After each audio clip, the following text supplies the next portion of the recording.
38 tahun. Saudaraku lihat, ketika didatangi Yesus, apa yang aku bisa lakukan begini? Aku nggak bisa turunkan ke kolam. Siapa yang lebih dulu turun itu yang sembuh. Aku nggak bisa.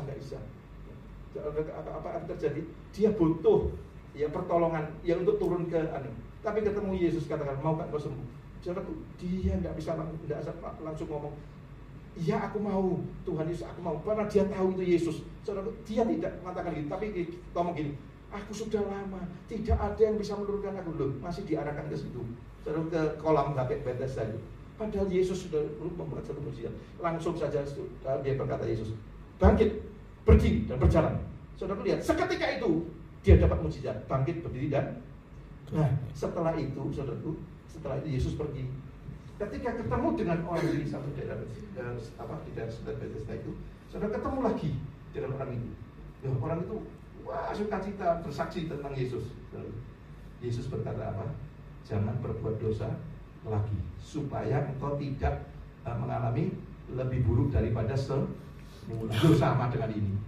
Jadi saudaraku dikasih Tuhan, kalau orang sudah dalam Yesus Kristus Tuhan sekalipun, saudara lihat, bisa jatuh dalam hidup. Tapi kalau kita tidak waspada, bisa jatuh terjerat itu. Dan saudara tahu, Roma 2 ayat 9 mengatakan apa? Coba kita lihat, Roma 2 ayat 9. Tidak ada. Ya, Roma 2 ayat 9 dikatakan begini. Roma 2 ayat 9. Setiap orang yang melakukan kejahatan akan mengalami kesukaran dan penderitaan, terutama orang Yahudi, juga orang Yunani. Jadi kalau saudara terima keburukan dalam kehidupanmu, jangan nyalakan Tuhan. Saudara periksalah, ada dari kita sendiri. Sudah tahu itu. Ketika engkau, lupa kan aku sudah terima anugerah, aku kan sudah diselamatkan, aku kan pasti ditolong Tuhan, disertai Tuhan. Roh Kudus ada pada, iya. Tapi waktu engkau lakukan seperti dikatakan seperti anjing pribadi seperti itu, saudara melihat akhir keadaan itu lebih buruk daripada semula. Kalau engkau mungkin sudah mengalami masalah, sudah buruk. Saudara, kalau orang mengalami itu, menjalani keadaan seperti ini, itu konsekuensinya ada, bukan Tuhan menghukum. Tuhan itu di dalam Yesus Kristus katakan apa? Siapa yang di dalam Kristus Yesus dibebaskan dari penghukuman, dibebaskan dari hukum dosa dan hukum maut, sudah dibebaskan. Tetapi ketika engkau menabur, engkau juga engkau menabur daging, menuai dalam kehancuran.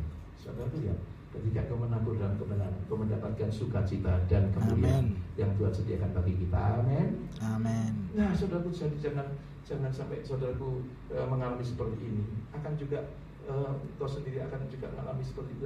Tuhan mau supaya kita menyadari, jangan main-main dengan hal itu. Kita di dalam anugerah sudah dimampukan oleh Roh Kudus dalam kita mengingatkan. Kalau satu, ada rencana ya Tuhan melakukan seperti itu, ada Roh Kudus yang mendorong, mengingatkan, jangan, saudara. Tapi tetap dilakukan. Ya sudah, resiko sendiri situ. Saudara, dari ada kebahagiaan di dalamnya, yang ada persoalan masalah dan tidak akan menikmati semua. Jangan salahkan Tuhan. Itu konsekuensi, ya, akibat daripada apa yang kita lakukan. Dikatakan anjing tadi apa? Coba lihat saudara ya. Bukan saja pezina, tetapi pembunuh. Siapa kasih pembunuh? Wah, aku gak pernah bunuh orang kok. Ya, tapi saat saudaraku dan saya itu mengalami ini, saudara lihat, itu dikatakan pembunuh, sama dengan pembunuh. Nah, saudara coba kita lihat di 1 Yohanes 3 ayat yang ke-15. Ya, 1 Yohanes 3 ayat 15.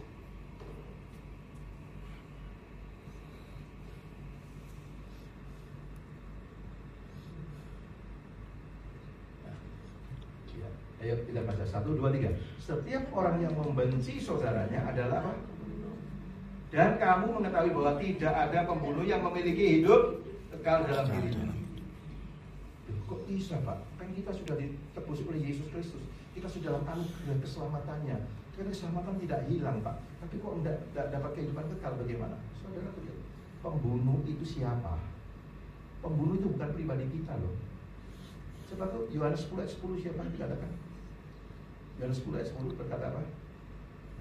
Coba kita lihat Yohanes 10 ayat 10. Coba kita lihat.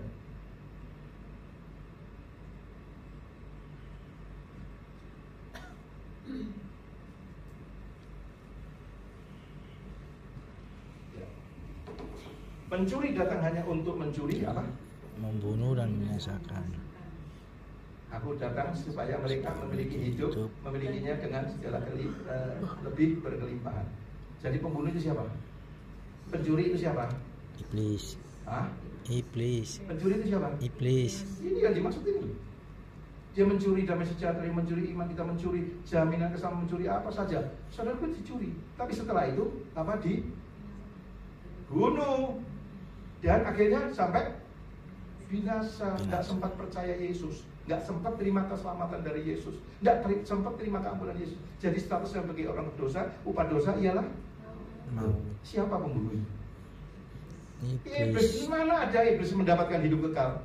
Nah, tetapi ada yang ada dilakukan oleh orang-orang yang dikatakan sebagai pembunuh, yaitu ketika dia benci kepada sesamanya, kepada saudaranya.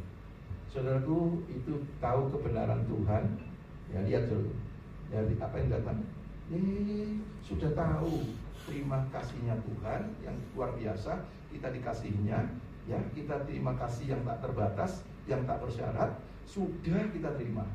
Nah, Tuhan sudah memberikan pengampunan. Tuhan juga mau kita dengan lakukan kasih atau praktek kasih itu, yaitu melalui Dia itu. Saudara lihat apa yang terjadi. Kalau ada orang yang menyakitkan hati kita, kalau ada orang yang merugikan kita, kalau orang yang memfitnah kita atau merusak dalam kehidupan kita, atau melecehkan kehidupan kita, atau apa saja, saudaraku, ya, saudaraku, tetap engkau memiliki kehidupan kekal dalam Yesus Kristus ketika kasih itu ada di dalam kehidupan kita, yaitu kita mengampuni. Amin.